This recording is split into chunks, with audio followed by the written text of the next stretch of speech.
여러분 안녕하십니까, 김덕기입니다. 2019년도 1회차 실기문제 해설 지금부터 진행하겠습니다. 진행에 앞서 이번 시험의 특징과 총평 분석을 한번 해보고 시작하겠습니다. 이번 시험은요 총 18문제가 출제가 되었고요.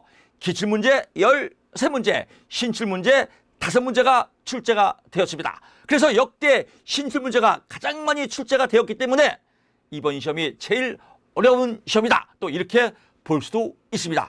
그러면 왜 이렇게 어렵게 출제가 되었냐라고 제가 또 분석을 해보니까, 첫째는요, 직업상담사가 공무원 가점에 해당되기 때문에, 공무원 가점 5점을 주기 때문에 인기도가 올라가서 난이도가 높아지지 않나, 또 이렇게 분석을 해보고요. 지금 미국에서 직업상담사가 인기순위 5위에 지금 포진되어 있습니다. 의사가 8위입니다. 의사가 8위고 직업상담사가 5위입니다. 우리나라도 이제는 직업상담사가 인기 직종으로 자리매김하는 때가 오지 않았나 생각이 됩니다. 고용, 직업 문제 가장 뜨거운 핫한 문제입니다. 제가 고용정책회의에 참석을 했는데요. 하반기 때부터 고용정책, 직업상담사 굉장히 확대 지원을 해준다고 합니다. 여러분, 이번 기회에 직업상담사 꼭 합격하셔서 여러분들이 직업상담사가 여러분들의 인생에 디딤돌이 될 수 있도록 여러분 꼭 합격하시기 바랍니다. 응원하겠습니다. 그러면 또 여러분들 이런 걱정을 하실 겁니다. 그러면 난이도가 올라가면 어떻게 해요? 걱정하실 분 많이 계십니다. 제가 미리 백신을 깔아드렸죠. 걱정하지 마십시오. 직진목 카페가 있습니다. 저 김덕기마 있습니다. 저만 믿고 따라와 주시면 여러분의 합격은 문제가 없습니다. 이번 문제 우리 직진목 카페 분석을 해보게 되면요, 기출문제집 18문제 중에서 13문제가 그대로 출제가 되었고요. 파이널 교재에서 13문제 기출 중에서 12문제가 출제가 되었습니다. 기출과 파이널만 여러분 공부하신 분들도 합격 70점 이상은 맞지 않을까 생각이 듭니다. 100점 맞는 점이 아닙니다. 100점 맞는 분 재수가 없습니다. 60점만 넘으면 합격입니다. 이번 시험의 가장 합격의 비결은요, 제가 늘상 강조했던 답안지 작성 요령, 공부하는 비법, 공부하는 방법, 이게 포인트입니다. 즉 소설 쓰기가 합격을 거의 좌우할 겁니다. 어떻게 소설 쓰느냐, 즉 애매한 문제, 신출 문제를 어떻게 소설을 써서 풀어내느냐, 이게 합격의 관건인 것 같습니다. 동영상 여러분 열심히 보신 분들 아주 시험 볼 때 큰 도움 되시리라 믿습니다. 자, 어떤 문제가 출제되었는지, 어떻게 답안지를 작성하는지 지금부터 하나씩 파헤쳐 보겠습니다. 1번 문제 가겠습니다. 크라이티스의 포괄적 직업상담의 상담 과정을 단계별로 설명하시오. 크라이티스의 직업상담 과정 3단계죠.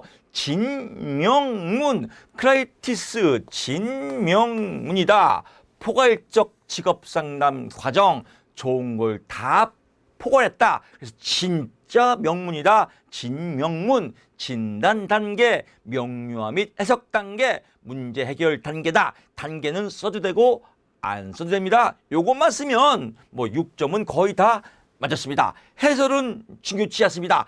해설은 타당도 있게만 쓰면 됩니다. 검사 결과 상담을 통해서 통해서 자료가 수집되는 단계, 진단하는 단계다. 명료화 또는 해석, 자료를 명료하고 해석하는 단계다. 태도와 행동을 확인하여 대안을 탐색하는 단계다. 뭐 다 같은 맥락입니다. 문제 해결 단계, 문제를 해결하는 단계다. 어떤 행동을 취해야 할지 결정하는 단계다. 뭐 이런 내용이 들어가게 되면 다 맞게 처리한다. 그렇습니다. 그래서 기출규제 2014년 2회차에 나왔던 문제이기도 하고요. 파이널 교재 58페이지 42번에 또 제가 자세히 설명했던 문제입니다. 그래서 1번 문제 해결됐고요. 6점 여러분 또 획득했을 겁니다. 그래서 6점 맞는 거 무난하리라고 보고요. 자, 2번 문제 또 넘어가겠습니다. 이번에 어떤 문제인지, 2번 톨버터가 제시한 집단 집단 상담 과정에서 3가지 활동 유형, 기존에는 5가지인데 이번에는 3가지 활동만 나왔습니다. 이것도 뭐 서비스 문제로 주는 문제입니다. 그래서 자상계, 직의 이 중에서 3가지만 쓰면 됩니다. 활동 유형이니까 설명은 안 써도 됩니다. 그래서 자기 탐색이라고 써도 되고, 자기 개방이라고 써도 되고, 자기 분석이라고 해도 되고, 자기를 분석하고 탐색하고 뭐 개방하는 거니까 다 맞는 내용입니다. 그래서 이 중에서 3개만 쓰면 또 6점 문제가 없다. 그래서 기출문제 2010년도 1회차에 출제가 되었고요. 파이널 교재 60페이지 45번에 그대로 출제가 된 문제입니다. 이 2문제만 먹고 들어가는데도 벌써 12점 넣었습니다. 그래서 또 하나씩 분석해 보면 여러분 시험 볼 때는요 아주 난감하고 어렵게 느껴지지만 지금 또 이 순간에 here and now 하나씩 분석해 보니까 또 맞을만 하네 또 이런 느낌도 들 겁니다. 시험은 항상 아쉬움이 있습니다. 아쉬움이 있어요. 지금 보면 다 맞을 것 같은데, 지금 보면 다 합격할 텐데 이런 생각도 많이 드실 겁니다. 혹시 실수하신 분들은요 경험에 대한 개방성, 여러분 다음에 또 잘 보시면 됩니다. 시험을 잘 보신 분들은요 또 합격 축하를 드리고, 실수하신 분들은 경험에 대한 개방성, 뭐 다음엔 또 반드시 합격할 겁니다. 자신감을 가지시고 또 3번 문제 보겠습니다. 집단 상담의 5가지 장점을 쓰시오, 뭐 특징을 쓰시오 이런 문제입니다. 5가지니까 5점이겠죠. 이것도 뭐 인문학적 문제죠. 이것도 아주 쉬운 문제입니다. 그래서 2017년도 3회차에 나왔던 문제이기도 하고요. 파이널 교재 67페이지에 60번에 나왔던 문제입니다. 집단 상담 모여서 하는 거죠. 모여서. 그러니까 집단하겠습니까? 모일 때 어떤 장점이 있냐? 5가지만 쓰면 됩니다. 5가지뿐만 아니라 500가지도 돼요. 뭐 시간적으로 효율적이다. 또 느려 빼서 경제적으로 효율적으로 이렇게 해서도 2문제에 맞습니다.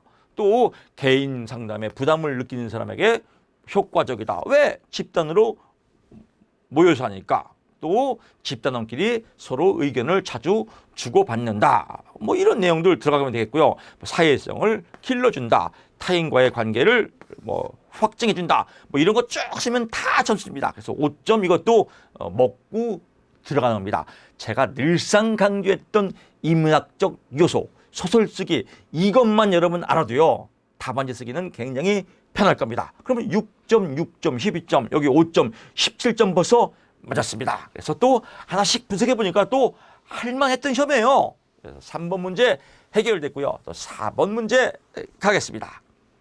교리 분석. 그래서 에릭 번의 교리 분석에서의 생활 자세 4가지가 뭐냐 이겁니다. 또 이번 시험의 특징은 아주 중요했던 내용들은 잘 안 나왔어요. 즉 변방, 언저리 문제들이 많이 나왔어요. 그래서 주인공이 안 나오고 조연들이 많이 나왔다. 그래서 여러분들이 시험 볼 때 또 당황했을 겁니다. 주인공이 나오면 쉬울 텐데 주인공을 공부를 많이 했던 분은 좀 억울하겠죠. 근데 뭐 할 수 없습니다. 우리가 앨리스의 인지정서 행동에서 당위성의 오류, 세상에 대한 당위성, 세상은 공정해야 된다. 공정 안 할 수도 있다. 어쩔 수가 없습니다. 현실이기 때문에. 그래서 4번 생활 양식 4가지. 이것도 알고 보면 쉬워요. 뭐 자기 긍정, 타인 긍정, I'm okay, you okay. 이것도 여러분 뭐 1차 기출에서 많이 나왔습니다. 즉 1차 기출만 보더라도 시험 볼 때는 뭐 2차에서 그렇게 어렵지 않을 겁니다. 즉 1차 기출을 동영상을 많이 본 분들은 2차 시험에서도 많이 도움이 될 겁니다. 원만 패턴으로 교수님 나 이런 거 잘 모르는데요. 안 써도 돼요. 그냥 이건 써도 그만, 안 써도 그만입니다. 패턴의 유형이기 때문에 자기 긍정 쓸 때 그냥 이렇게 스스로 쓰면 됩니다. 스스로를 긍정하고 타인도 긍정하는 아주 좋은 상태를 의미한다. 이렇게 써도 되고 신체적이나 정신적으로 건강한 생활 태도이다. 이렇게 써도 되고 그냥 자기 긍정, 타인 긍정 아주 좋아, 좋은 상태네요. 이렇게 써도 됩니다. 자기 긍정, 타인 부정, 자기를 긍정하고 타인은 나쁘다고 하고 나는 잘났고 너는 못났다. 이렇게 공적적인 생활 태도다. 아니면 또 이기적인 생활 태도다. 뭐 이렇게 써도 되고요. 이건 뭐 쓰는 거는 그렇게 중요치 않습니다. 자기 부정, 자기는 싫고 타인 긍정, 남은 좋고 모든 게 다 내 탓이고 어머 너무 좋아 이런 사람들 뭐 피해자적 생활 태도 뭐 이런 유형이다 쓰면 되겠고요. 자기 부정, 타인 부정 이렇게 해서 나도 싫고 너도 싫고 이런 사람 사실은 죽어야 돼요. 나도 싫고 너도 싫고 뭐 이런 파괴적인 생활 태도를 가졌다. 뭐 이렇게 해서 소설 쓰면 답이다. 영어로 뭐 쓰는데 영어 또 써갖고 뭐 스펠링 틀린 사람 없겠죠? 이런 거 영어 쓸 필요 없습니다. 그냥 한글로 이렇게 쓰면 4점이기 때문에 그렇게 어렵지 않다. 그래서 이것도 4번 문제도 여러분들 충분히 여러분 맞출 수 있을 것이다 생각하고요.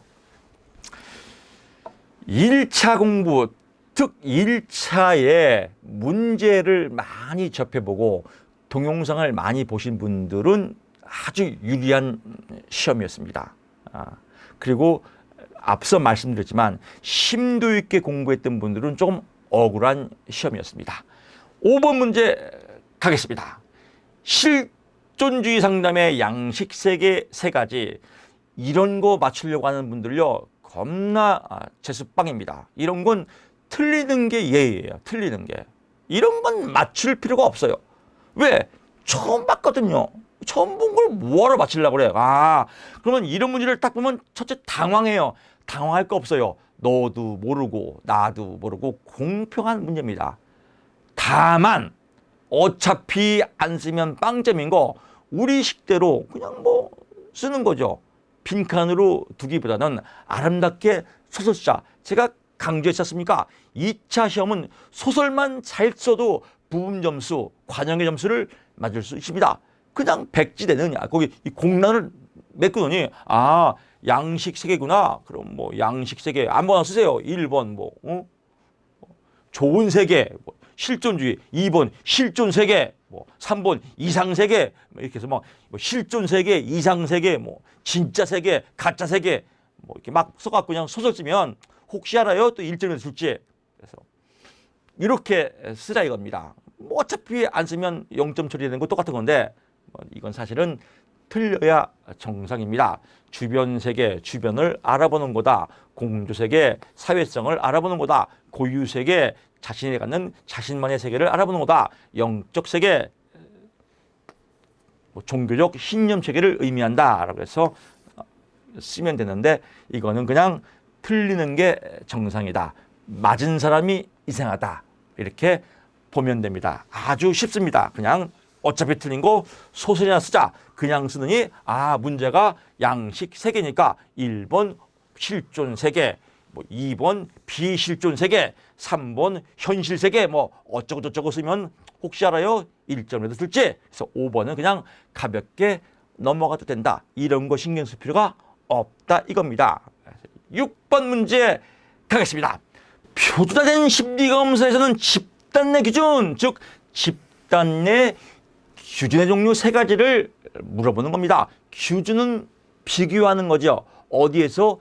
집단에서. 그래서 어떤 집단이냐? 100점 만점인 집단. 그래서 100점 만점인 집단에서 상대적 위치를 알아보는 거 100분위 점수. 정규 분포상에서 평균으로부터 떨어진 거리를 통해서 비교하는 거 표준 점수. 1등급부터 9등까지 등급을 나눠놓고 비교하는 표준 등급. 그래서 요 3가지 또 우리 뭐 엄청나게 많이 풀어봤습니다. 그래서 6점 맞는 거 어렵지 않다. 이렇게 또 포인트 잡으시면 될 것 같습니다. 오히려 간단해요. 집단 내 기준 100분위 점수, 표준 점수, 표준 등급 이렇게 포인트 잡으시고 뭐 우리 동영상에서 많이 해봤죠. 그래서 어려운 문제가 아니다라고 보면 됩니다. 기출문제 대표적으로 2014년 3회차 나왔고요. 파이널 89페이지 103번 문제 똑같이 영상에 또 제가 해설을 해놨습니다. 7번 문제 또 보시겠습니다. 흥미사정에서 로의 2가지 분류체계 중 6가지 수직 차원이 뭐냐. 책임성과 곤란도에 따라서 수직 차원이 뭐냐 이겁니다. 그래서 수직 차원 6가지만 쓰면 됩니다. 책임성과 곤란도에 따라서 전문관리 3가지. 그래서 고급, 중급, 준. 고급 전문관리, 중급 전문관리, 준전문관리, 또 숙련직, 반숙련직, 비숙련직 해서 6개 쓰면 6점 처리됩니다. 이런 문제 같은 경우는요. 예를 들면 이 5가지를 쓰고 예를 못 썼다면 5점 줍니다. 부분 점수 다 줍니다. 특히 이번 시험은요. 제가 볼 때 합격자가 그리 많이 나오진 않을 것 같습니다. 그래서 부분 점수, 관용의 점수 많이 줄 것 같습니다. 또 여차하면 점수를 올려준다. 즉 이걸 완곡법이라고 하죠. 너무 합격자가 적을 경우 점수를 좀 관대하게 올려줄 수도 있습니다. 이게 완곡법으로 처리해서 합격자를 또 인위적으로 늘릴 수 있다. 여러분 또 이렇게 제가 또 볼 수 있습니다. 판단을. 그러니까 여러분들 희망을 가지시고 합격자 발표하는 그날까지 여러분 나는 합격이다. 이렇게 기쁜 마음으로 기다려 주시면 좋을 것 같습니다. 부분 점수 준다. 어떤 분은 고급 전문 관리직, 직자 안 써도 됩니다. 그래서 반숙련, 비숙련 뭐 이렇게 써도 됩니다. 그래서 너무 글자 하나하나에 연연할 필요가 없다. 그래서 이것도 여러분 우리 기출에서 많이 풀어봤던 내용입니다. 파이널 교재 71페이지 67번 또 기출에 2014년도 출제된 문제였다. 그래서 7번 문제도 보겠고요. 동영상을 보는 여러분들 또 반복하지만 저도 아셔서 그래요. 저 문제 맞출 수 있는데 저건 내가 왜 틀렸을까? 이렇게 아쉬움 있는 분 많이 있을 겁니다. 혹시라도 잘못되면 다음에는 100% 붙을 수 있습니다. 경험에 대한 개방성 여러분 여유를 가지십시오. 8번 문제 가겠습니다. 직무 분석 방법 중 최초 분석법이죠. 최초 분석법에 해당하는 방법 4가지만 쓰고 설명하시오라고 하는데 설명하시오. 근데 제가 볼 때는 이건 복원 문제라 그러는데 이 4점짜리이기 때문에요. 4가지만 쓰시오. 이렇게 나왔을 것 같습니다. 왜냐하면 4점짜리나 3점짜리 같은 경우는 이렇게 설명을 하고 잘 안 나오거든요. 그래서 4가지만 쓰면 됩니다. 그래서 면담법, 관찰법, 체험법, 이 설명은 안 써도 돼요. 면담법, 관찰법, 체험법, 설문법 또는 설문지법, 녹화법, 중요사건 기록법, 결정적 사건 기록법 뭐 이런 거 최초 분석할 때 자료가 없을 때 최초로 직무 분석하는 방법이죠. 그래서 이 종류만 4가지 쓰면 4점 맞을 수 있다. 또 이렇게 보면 됩니다. 그래서 8문 문제 또 해결됐고요. 만약에 이런 문제를 설명하라고 쓰시오라고 하면 그냥 글짓기 하면 돼요. 면담법, 면담을 통해서 직무 분석을 하는 방법을 의미한다. 관찰법, 관찰을 통해서 직무 분석하는 방법을 의미한다. 체험법, 체험을 통해서 직무 분석하는 방법을 의미한다. 얼마 아쉬워. 설문지법, 설문지를 통해서 이렇게 쓰면 다 점수를 줄 수 있습니다. 이런 것들을 아냐 모르냐 이런 시험입니다. 그래서 특징을 보게 되면 문제는 좀 확장을 많이 하되 깊이는 없다. 이런 또 분석을 해봅니다. 문제는 많이 풀어보되 또 심도 있게 논술처럼 이렇게 공부할 필요는 없다. 또 이렇게 또 팁을 잡아봅니다. 그래서 8번 문제 됐고요. 9번 문제 갑니다. 이거는 아주 오래전에 나왔던 2006년도에 나왔던 기출문제거든요. 그래서 노동부 성격검사 중 빅5 검사인데 이 빅5 검사는 1차 시험에 많이 나왔습니다. 외호성 정경에서 필기 때 징글징글하게 아주 강조했던 문제지요. 외호성 정경. 그래서 호감성, 타인과의 친밀감을 의미한다. 1차에 기출에 많이 나왔던 문제이기 때문에 1차를 동영상을 많이 보신 분들은 어렵지 않을 것이다. 또 이렇게 분석을 해보게 되고요.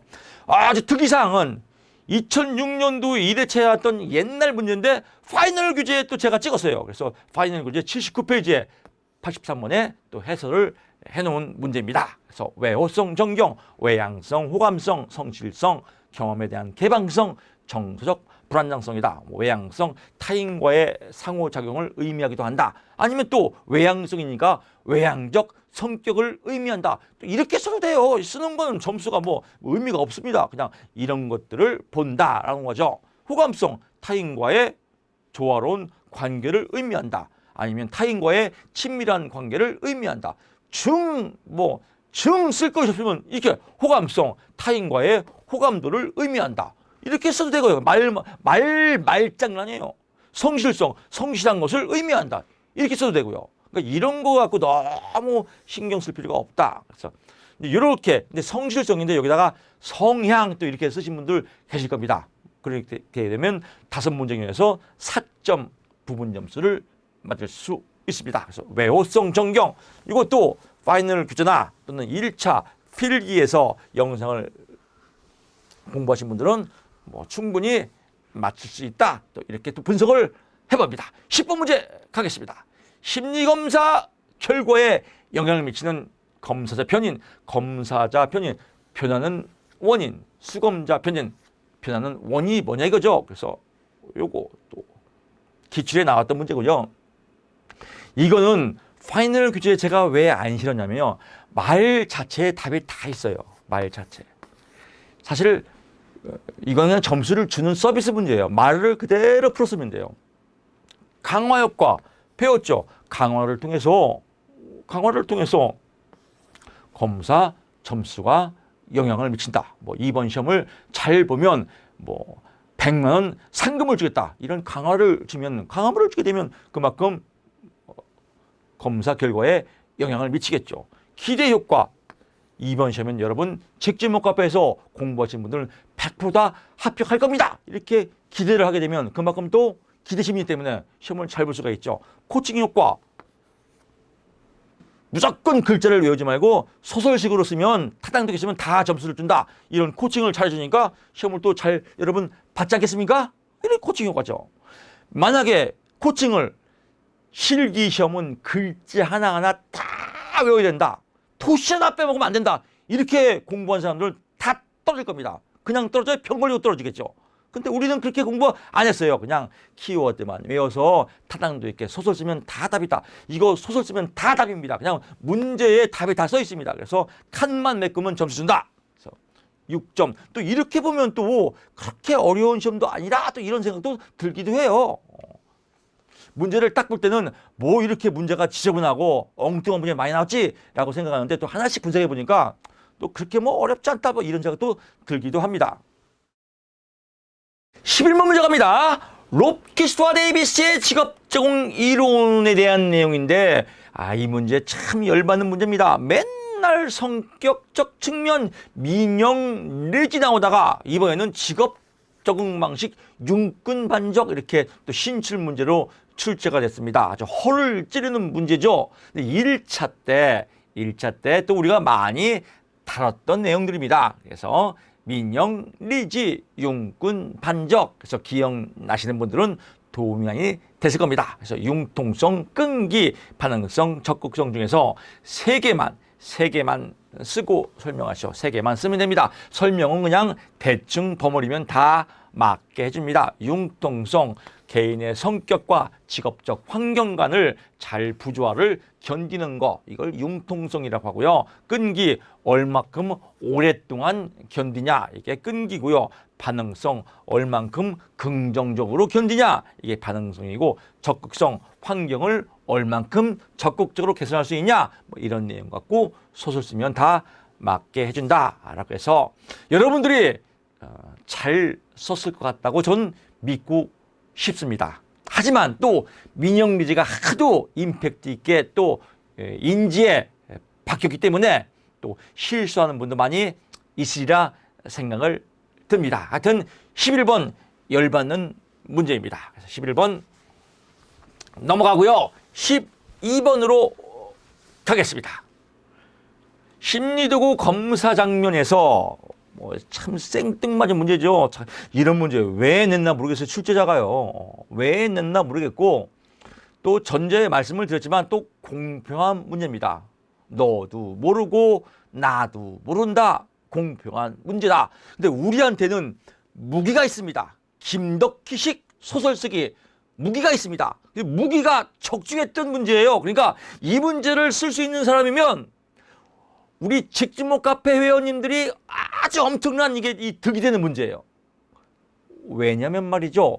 소설이 정답이거든요. 먼저 답이 나와 있어 이렇게요. 아까 문제처럼 강화 효과, 코칭 효과, 기대 효과처럼요. 그냥 말 국어사전처럼 그냥 말만 풀었으면 다 답해요. 이것도 마찬가지거든요. 처음 문제라고 당황은 되겠지만, 오, 그래. 처음 문제? 요 말 갖고 그냥 글짓기 하자. 축소 상황. 그러면 심리검사를 검사 장면이에요. 검사 장면을 축소한 상황이겠네. 검사 장면을 모의적으로 하는 거겠네. 검사 장면을 경쟁적으로 하겠네. 이걸로 글짓기 하면 다 답해요. 그래서 이거 6점 맞는 분도 계실 겁니다. 왜? 소설 쓰면 다 답이거든요.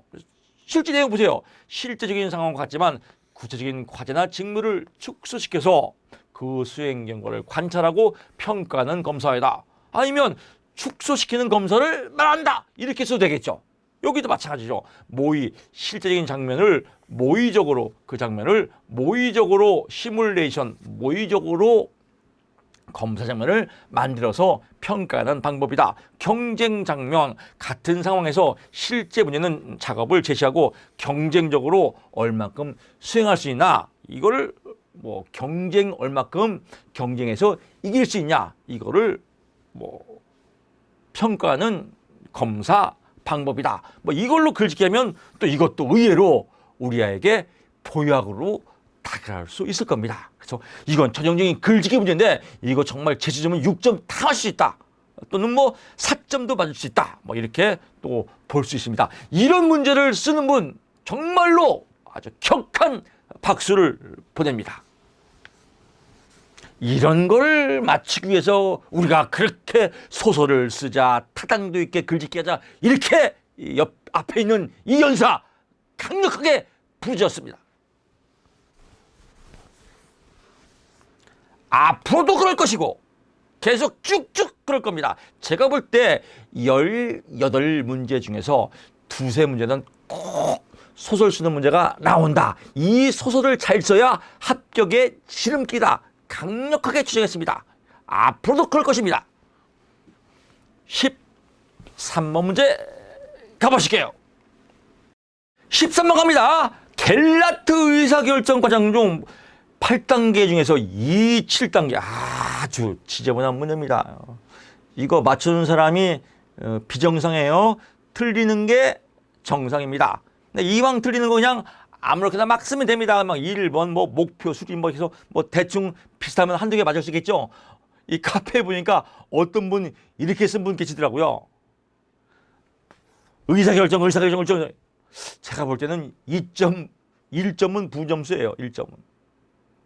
그런 분들 계시더라고요. 근데 이런 거는 그냥 틀려주는 게 예입니다. 틀리라고 낸 거니까 막말로 그냥 연 먹으라고 낸 거니까 연 먹으면 되죠. 그래서 13번 틀려주는 게 예의다. 이런 문제 한 5년 동안은 안 나와요. 그러니까 앞으로 동영상 보시는 분들 이런 문제는 그냥 버리면 됩니다. 물론 이제 이렇게 나오겠죠. 다음 필기시험에 다음 년 갤라트의 상당 방법이 옳게 설명된 건 답 1번입니다. 그래서 여러분 이런 문제는 그냥 넘어가도 됩니다. 14번 문제 갑니다. 이건 기출에서 많이 다뤘던 문제죠. 계산 문제 중에서도 아주 쉬운 문제입니다. 그래서 기출에도 나왔고 파이널 교재도 나왔던 문제입니다. 실업률 경실이다. 경제활동 인구분의 실업자 수 곱하기 100이다. 그래서 그대로 숫자만 대입하면 되겠죠. 실업률 여기서 실업률이 10%니까 10%는 X 쭉 계산해 보면 7만 명이다. 이렇게 나오는데 또 카페에 이거 제가 댓글을 달려보니까 7만 명, 70만 명이라고 썼다, 7만 만 명이라고 썼다고 하는데 글쎄요, 식은 맞았기 때문에 부분 점수를 주지 않을까 생각은 드는데 어차피 공식을 계산하다가 착오가 난 거니까 이건 채점자 마음입니다. 그래서 정확히 쓰신 분들은 축하를 드리고 혹시 기호를 쓰다가 잘못된 부분들은 여러분들 또 기대를 가져볼 만합니다. 왜냐면 말이죠. 제가 분석을 해보니까 채점자 심리학 교수들이 제일 많이 포진되어 있습니다. 심리학 교수들이 채점할 때는 이 노동시장 좀 약하거든요. 그래서 또 이렇게 통과할 수도 있다. 또 그런 또 바람을 가져봅니다. 15번 갑니다. 소득과 여가 모형. 이건 우리 많이 다뤘던 문제입니다. 그래서 이것도 기본적으로 거저먹는 문제다. 소득 효과, 임금 인상 시 올라간 임금으로 인해서 올라간 임금으로 인해서 노동 공급을 포기하고 여가를 선택하는 것을 소득 효과라고 한다. 또 대체 효과, 올라간 임금 인상 시 올라간 임금으로 인해서 기회비용이 상승해서 여가를 포기하고 노동 공급을 선택하는 것을 의미한다. 여가가 열등제, 여가가 나쁘니까 여가를 선택 안 하겠죠. 그래서 여가가 열등제일 때는 우상향 노동 공급을 선택한다. 또 이렇게 보면 될 것 같습니다. 그래서 이 문제 또 정상적일 때는 뭐 당연히 이 소득 효과가 나오면 후반골절 여가를 선택하겠죠. 그래서 15번 문제는 뭐 기본적으로 다 알고 가는 시험이다. 알고 풀 수 있다. 만약에 이 문제를 모르면 공부를 진짜 안 한 거죠. 그래서 이런 문제는 기본적으로 맞춰줘야 한다. 어려운 문제가 아니다. 즉 맞을 것만 맞으면, 제가 늘상 강조하자면요, 아무리 어려운 문제라도 제가 이렇게 강조했을 겁니다.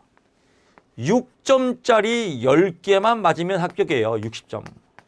100점 맞는 시험이 아니에요. 이게 큰 위로예요. 6점짜리 10개만 맞으면 돼요. 그래서 이번 시험도 맞을 것만 맞아도 합격은 이렇게 뭐 무난하지 않을까, 뭐 이런 생각을 해봅니다. 우리 직전목 카페 여러분들이 정말 다 합격해서 우리 카페가 합격자 수기로 도배해서 정말 눈물이 펑펑 나는 감격하는 그 순간을 저는 맛보고 싶습니다. 16번 가겠습니다. 던노비 제시한 노사관계 3주체, 또 퀴즈 요건 3가지, 이것도 6개만 쓰면 됩니다. 그래서 기출 나왔던 문제고요. 우리가 파이널 교재에도 109페이지 그대로 나왔어요. 뭐 글자는 안 바뀌고 나왔습니다. 그래서 노사정, 여기도 기술적 특성, 시장 또는 예상상 제약, 각 주체 세력 관계, 뭐 이렇게 쓰면 되겠다. 그래서 각 1점씩에서 6점이다 보면 되겠고요. 제가 이제 그 카페에 질문을 받아보게 되면 뭐 노동자만 쓴 분, 뭐 단체를 빼먹은 분, 여기다 또 노동자, 노동조합 쓴 분인데 맥락으로 보게 되면 다 맞는 겁니다. 이거는 뭐 노동자 및 단체라고 하는데 필기시험에도 그냥 노사정, 노동자, 사용자, 정보 이렇게 나온 적도 있고 해서요. 이 맥락으로 보게 되면 다 점수를 맞게 할 겁니다. 그래서 노동자 써도 되고 노동자 및 단체 써도 되고, 어떤 분은 사용자인데 사용주라고 쓴 분도 계시더라고요. 사용주도 맥락으로 맞는 말이니까 다 맞게 처리를 할 겁니다. 그래서 16번 어렵지 않다. 그래서 기출에서는 2003년도 나왔기 때문에 안 볼 수 있어요. 안 볼 수 있어요. 근데 이 노사관계를 규정한 3가지 여건을 쓰시오라고 한 건 또 2016년도에 나왔던 문제입니다. 근데 정확히 말하면 똑같은 내용은 우리 파이널 규제에 나왔던 문제니까 여러분 이 시간을 빌어 제가 말씀을 드리는데 파이널 문제는 필수적으로 꼭 보십시오. 꼭 보셔야 됩니다. 그래서 파이널 160문제는 기본적으로 꼭 봐야 된다. 다시 한번 말씀을 드립니다. 합격의 가장 지름길이다. 이런 말씀을 드리겠습니다.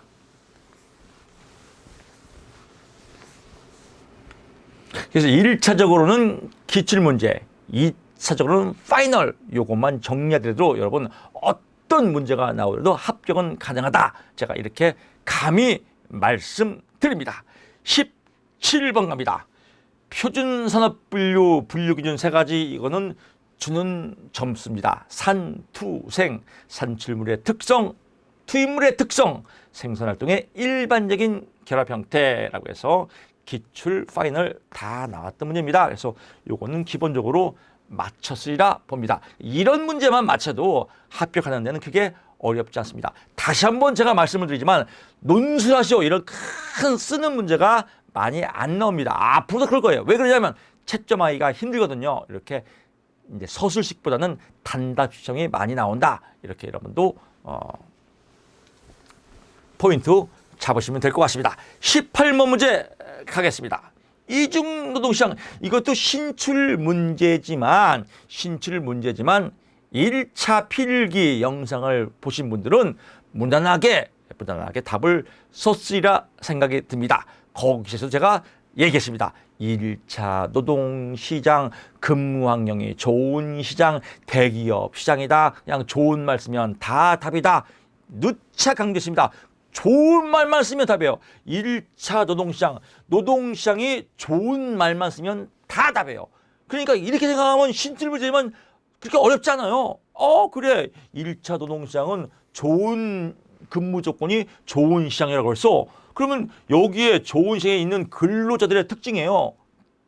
그럼 5가지만 되겠어요? 뭐 500가지도 넘겠죠. 그래서 좋은 말 쓰면 모두 정답이다. 아름다운 정답이죠. 1차 노동시장 대부분은 내부 노동시장이기도 합니다. 대기업이기도 합니다. 내부 노동시장에 다니는 사람들의 특징, 대기업에 다니는 사람들의 특징, 기술력이 좋다, 우수한 인재다, 월급을 많이 받는다, 장기 근록이 가능하다, 뭐 다 고임금, 쾌적한 근무 환경, 고용이 안정되었다, 노무 관리가 잘 이루어졌다, 승진 기회가 평등하다, 기분이 좋다, 뭐 능률이 올라간다, 뭐 다 답입니다. 그래서 이것도 전략적으로 우리가 글짓기 소설 쓰면 그냥 맞히는 답이다. 5점 먹고 들어가는 점수다. 그래서 이런 거 5점이면 얼마큼 큰 점수입니까? 근데 반대로 뒤집어보게 되면요. 우리처럼 공부를 안 한 분들, 그냥 열심히 공부한 분들은 이런 문제 가면 손도 못 대요. 근데 우리는 그래도 소설 쓰자, 답안지 푸는 방법, 답안 기술하는 방법 많이 연습했지 않습니까? 그래서 오히려 이번 시험은 오히려 우리한테는 더 전화위복의 기회가 되지 않을까, 또 이렇게 희망적으로 추측을 해봅니다. 그래서 우리 카페에서 여러분 동영상을 많이 들으신 분들 이거 5점 그냥 먹고 들어가리라고 생각이 됩니다. 그래서 우리 카페와 이 김덕희 교수 저를 통해서 공부하신 분들 전부 다 합격할 수 있도록 제가 응원하고 기도하겠습니다. 혹시라도 실수하신 분들 다음 시험이 또 있습니다. 경험에 대한 개방성, 희망을 갖고 쭉쭉 앞으로 전진합시다. 이상으로 해설 마치겠습니다. 여러분 대단히 고맙습니다. 감사합니다.